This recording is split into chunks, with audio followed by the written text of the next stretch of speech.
opportunity potentially. GH does manage to get himself the bounty rune. They'll turn again the blast. As we're seeing it, as you say, it's a lot of damage, but they're not dying. Fnatic, they have that IO sustain. See what they've got up top. So look towards Miracle. The courier taken down there. Fnatic able to get the courier pick off.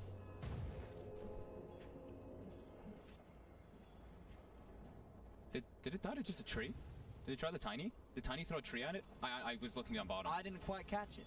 Because I know you can throw a Tiny tree at even flying couriers, and it does kill the courier. So, may have been hit by a cleave, or something along those lines. Universe now starting to back up. He looks like he's going to be... He just uses a Shrine for now, giving the Bane the levels in the lane. While bottom, DJ. Run down. Oh, there. He's getting himself across. In fact, Envy's sort of in position to pick up the kill on Mind Control, and he gets it. DJ's going to be fine with the bottle. And now GH, he's in trouble as well. The Rocket Barrage bringing him down low. Envy and DJ looking to find him around the tree line. GH does get the passive stun onto Envy, but there's the tether across, cleaning the trees out of the way. GH does have the stick charge, but the ball slows there, and they'll pick up another. Envy with the double kill. And at the same time, mid indeed. Matuma Man in trouble. He's got the tree toss, won't be on target. Matuma Man will manage to keep himself safe, but 2k advantage now in terms of gold and experience. Bottom lane, Envy will go down. Mind Control's able to get himself back in the lane. Can he pick up a second? No, DJ with the tether, with the TP, he's out of there. He'll make it back safely. So Mind Control at least able to pick something back up as soon as he returns to the lane. Envy hanging around a little too low. But still, Fnatic, as you say, considering the drafts, it's what we say, it's a lot of the time. It's very hard to judge Fnatic from a draft because they do something different. They do something, they draft themselves into a position that you rarely see other teams do so, but they know how to play it. The big thing really was the adjustment. They were just like, all right, we can now just move this Tiny mid versus the Brood and throw that Enigma top. And that's really what's just setting up their lanes to such success right now. And of course, that start, having DJ on the IO as well as Paladin the Bane starting up top to put the pressure on the Miracle. A fantastic start for Fnatic right now. So Liquid, they're gonna have to really be playing around Mind Control. Once he gets 6, we're probably gonna see that's the thing they focus around. But it's mostly just gonna be GH and Kuro making the moves around the map to assist the lanes. Matu taking some pressure in the mid. Level 7 versus a level 9 Tiny.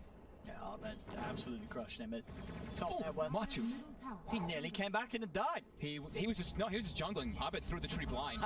He killed all the spiders too with that tree. He's got to be careful. He thinks now Matu probably expects there to be a ward there because that was a blind tree throw. You see him pinging it out right away, expecting something like that. Smart stuff from Abed. He knows what he's doing. He's been lingering in this area too, kind of just sapping experience, expecting Matu to be trying to do this. GH checking out the bottom rune. Do have Abed on the high ground. GH could get cornered off. Indeed, Envy heading in with the missile rocket barrage. Abed's there with the wraparound. There's no escape for GH's Fnatic. Pick up another kill. Now 5-1. As Liquid. All 3 lanes not going to plan. That's for sure on top lane. Need to lead in with the Nightmare, getting in position. Universe surrounding Kuroki. Kuroki will try and retreat. He's got the stick charges. Will be fine. But every lane seems to be a bit of a danger zone now for Liquid because of the start that Fnatic have got. Yep. Like we were saying, I think it's like playing around Mind Control is going to be the biggest thing. If not, they have to do double rotations. They have to start making dual moves with Kuroki as well as GH just to try to fix these lanes because it's getting to be a big problem right now. Fnatic have the wards. Alright, Pi does have 1 ward right now. He did place the deep one toward the shrine, but I'm assuming they're just going to be placing pretty invasive wards so that Abed can just run around and do his own thing in this game. Oh, look at that, all the spiders. Oh, it's beautiful. Just seeing Broodmother's spiders die, it says something that we can all empathize with. It's going to be such a quick blink dagger. And looking at Liquid's heroes, who's their beef guy, right? Who's the frontliner? I mean, it's going to be the Spectre in about, what, 50 minutes? Yeah,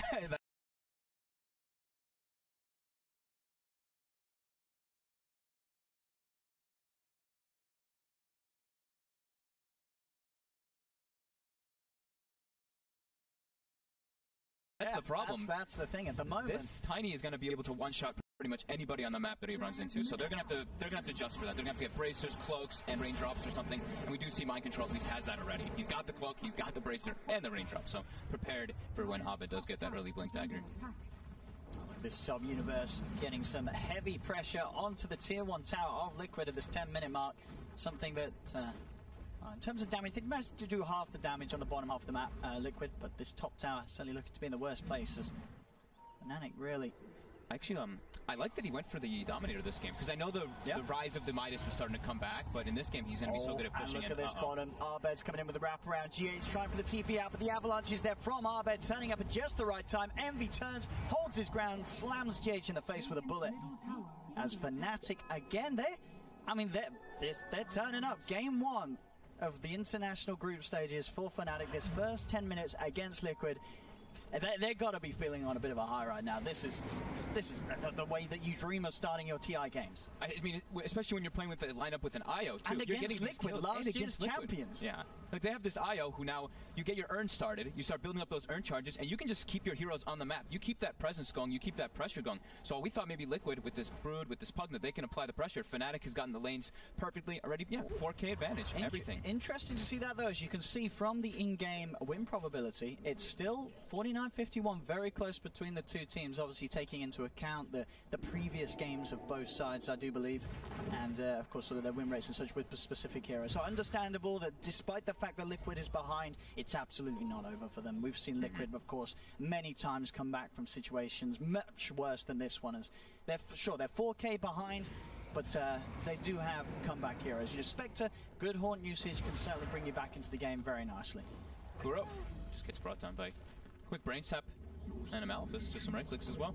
They're starting to get their ultis online. So Earthshaker 6, we've got Spectre, Haunt as well, but look at the levels. GH is higher level than Miracle right now. Oh, on the Shaker. Top lane, high, does get slammed. GH ain't messing around. He sees the opportunity to double the team's kills and he'll go for it. Drops the slam.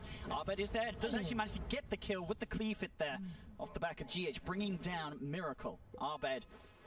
It's going to be played around with a bit, but he's at a fantastic point at the moment. He is very tanky. There's no way that these heroes can deal with him as he runs in with the Tiny, slams down Kuro, crushing him with his fist. They can't deal with Tiny unless Pugna's there. That's the only way they have the damage solution for him at the moment. I mean, it's 2,000 HP already with 8 armor. These heroes cannot pierce through that. Maybe once Matu starts getting these items finished up, which he's getting close now. He actually is about to finish up the Diffusal Blade, which is the new build that we've been seeing. It's like Medallion Diffusal, or you do the Medallion Orchid. Yep. See some Chinese players, I saw the Aquila thrown in sometimes. All right then, guys, we're going to be jumping into another stream. We're going to be taking a little look at EG now, because they are looking all tied up. Sumail has been given plenty of ganks and has started to keep things nice and level. So it's EG versus VGJ Thunder. Let's going to jump into stream 3 right about now. Like, versus a hero that he... Oh, Sumail will TP. Yeah, he can just TP out, but Klink's actually TP'd in, and he's just... Yeah, making sure that jungle creep does not go to the Bloodseeker. That's really important. Like the way Freeze is playing, though. Yeah, he needs to play this way. They know this, that like what Alk does is gives the opponent mid laner a free game. Oh, crit will take the damage. Will they chase him down? Looks like they want to. 2 more hits. Nope, they won't. It's just S4. not worth it. So fast. Oh, look at that. Yeah. That's the phase boots coming into play. This early on in the game. Wyvern. Troubled will go down.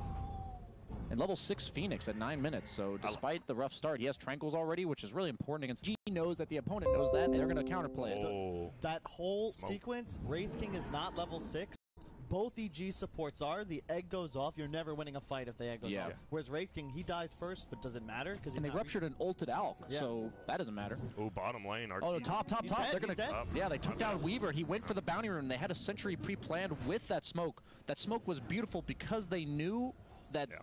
VGJ Thunder has not been playing scared all game, and that they would be at the bounty runes at 10 minutes. They know how important the bounty runes are, and they predict his movement based on that. That Weaver should be unkillable, so that kill is huge. And, you know, we're 10 minutes into game 1. Not too soon to backtrack. EG wins a team fight like that, all of a sudden, hey, I got them. There's a lot of pressure on Thunder now because they know they're on a bit of a clock. Eventually, the Alchemist will become problematic. They have no way to deal with Alk, honestly. Like, once Alk gets like Shiva's Octarine Manta, like I know that sounds like a lot of items, but for Alchemist, it really doesn't take that long. And once he gets those items, I really don't think VGJ Thunder can deal with it. They really wanted that move to work, but I point to this bottom lane. Like, if Wraith King just has his ult, then you make the move. Yes. You feel so much better in this game, and I fear VGJ may have tossed away like their chance in some ways. Yeah, he's just being aggressive. They're going to force out the time lapse, which is important because they can only kill him when time lapse is on cooldown right now. The only point they can kill him before that is with Blink on Alk or Basher on Ursa. And that's a long cool. Wraith King just used his 200-second cooldown very early. right after he picks it up. Yeah, so but they are he's rotating killable. with the smoke on this pressured tower. The nice thing about Wraith King nowadays is he can pressure towers. They have dust. Yep, he will be going down here more than likely. They want to give it to Freeze, I assume, and he will get it. Look at the tower off this too. This is nice for VGJ. That's a kill they needed to make happen as well. Arteezy's had far too good of a game. Do you think Phoenix is already level 8? Should players focus more on who gets the tower? Do you think like getting the last hit is important? I thought it was, but more no one does. If you have an individual last hit, if I'm not mistaken. Yeah, no, the teammates don't get anything extra. It's just a pure 200 gold extra to the person that last hits. Which is like 6 core, creeps. right? Yeah, I mean, it's a lot. It just feels like teams still don't, you know, look at that as much. Some do. The thing is, usually when you're pushing, though, you're under threat, so you're thinking about a lot of other things. And when am I going to go in? Bro, Sumail had 600 gold at 8 minutes. He has a relic at 12. Yeah, he's #1 net worth by 1,300 already. Obviously expected on an Alk, but this is something where Freeze had absolute free farm on the in the lane, and it's already showing in the net worths. Oh, Fly barely gets out of there. Rupture is going to come out. He was just going to fly to his death if he gets ruptured there. And it looks like they will try to take middle tower, but Glyph is there. Freeze. Ulti goes. Is he going to swap him? Arteezy gets a kill on Yang. Elsewhere on the map, Freeze will get away, but you just ruptured a Crystal Main. He's fine. DDC going to get run down by this beam. Oh my goodness, the percentage-based damage, but he swaps him. This should be a kill, no? Fly will just get away, and that's 2 kills quickly. One for Sumail, one for